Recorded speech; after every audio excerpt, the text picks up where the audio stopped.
Olá, amigos. É sempre difícil tentar prever o futuro. As chances de erro são enormes, né? Mas é o que eu pretendo fazer hoje aqui nesse vídeo. Mas antes disso, primeiro eu preciso agradecer a todos que têm comprado o nosso livro Filosofia ao Alcance de Todos e também o romance épico O Céu da Itália. Com relação ao Filosofia ao Alcance de Todos, ele certamente será de muita valia para todos vocês ao longo da vida, né?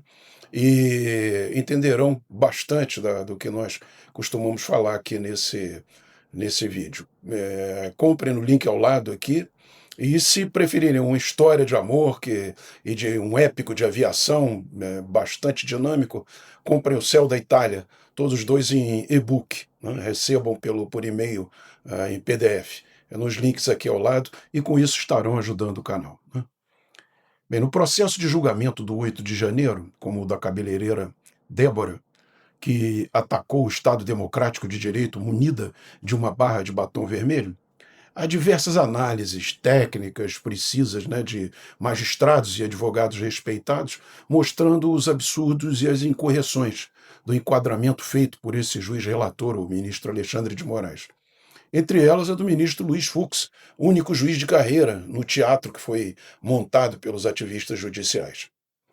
No entanto, há muito o STF vem desprezando tecnicamente a lei, soltando bandidos, condenando gente de bem e julgando a todos quando quer e como quer, sem qualquer base legal, muitas vezes.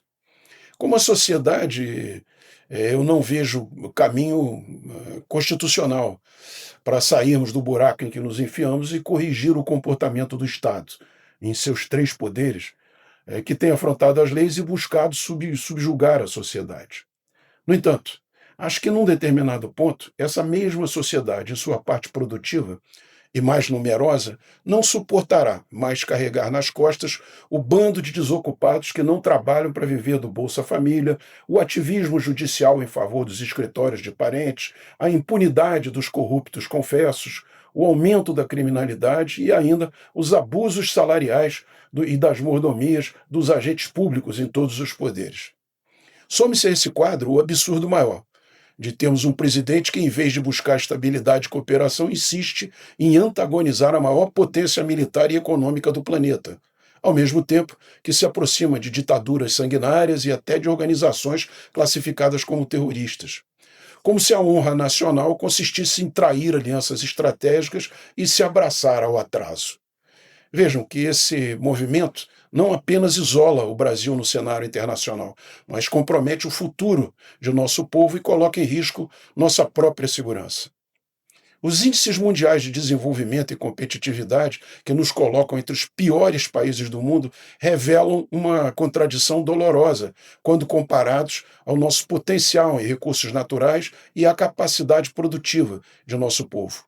A pobreza crônica que assola milhões de brasileiros, em grande parte pouco instruídos e submetidos a condições miseráveis, não decorre da falta de riqueza ou de oportunidade, mas do desperdício sistemático de recursos públicos e da ineficiência dos modelos de gestão adotados pela esquerda.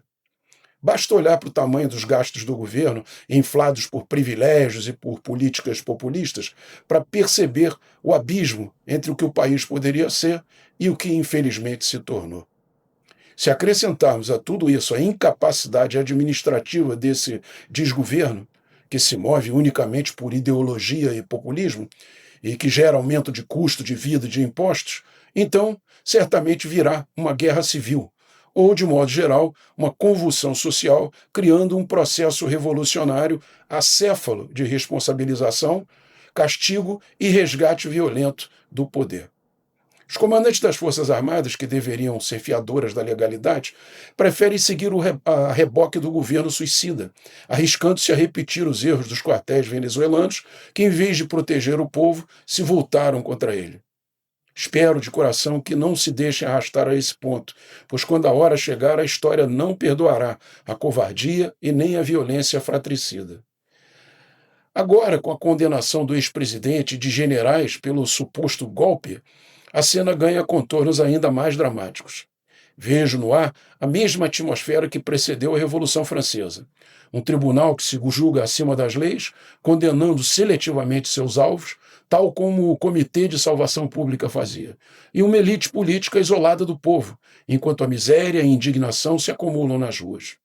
Falta apenas a fagulha, para que a multidão perceba que já não há instituições capazes de a representar.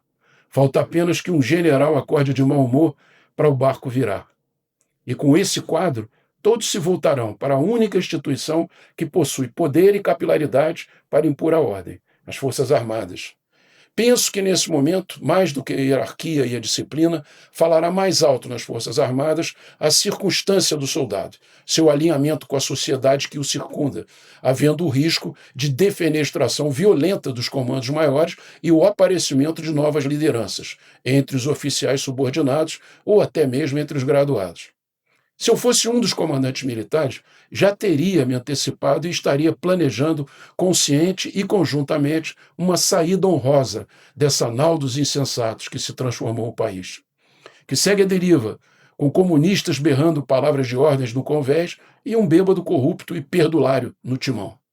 Se eu fosse um ministro militar do STM, mesmo não querendo me arriscar a perder minhas pulpudas gratificações, eu pararia imediatamente de tocar pandeiro para maluco dançar e travaria qualquer exposição ao ridículo do novo e falante grupo ideológico da corte. Se eu fosse um oficial general moderno, de 4 estrelas, ou qualquer outro de 3 estrelas para baixo, ou ainda um coronel, já estaria colocando as barbas de molho e articulando com meus pares o caminho a tomar, quando a maré mansa virar um tsunami e o alto escalão correr para os botes, como em 1964. E se eu fosse major, capitão ou tenente, já estaria engraxando as armas e procurando entender o que leva meus superiores a baixar a cabeça e a dar suporte para tamanho nível de ilegalidade. Esse, infelizmente, senhores e senhoras, é o cenário que vejo. E diante de tudo isso, só me resta repetir o brado que ecoou em 1789, quando um povo cansado de abusos e humilhações decidiu não mais se curvar. Às armas, cidadãos. Que essa conclamação não seja para a barbárie, mas para a coragem de resistir ao jugo de uma elite corrupta e da tirania de tribunais que se julgam absolutos. Se a história nos mostra algo, é que nenhuma nação se liberta sem que seus cidadãos e seus soldados, irmanados, assumam o risco de defender a liberdade e a dignidade de seu povo. Muito obrigado.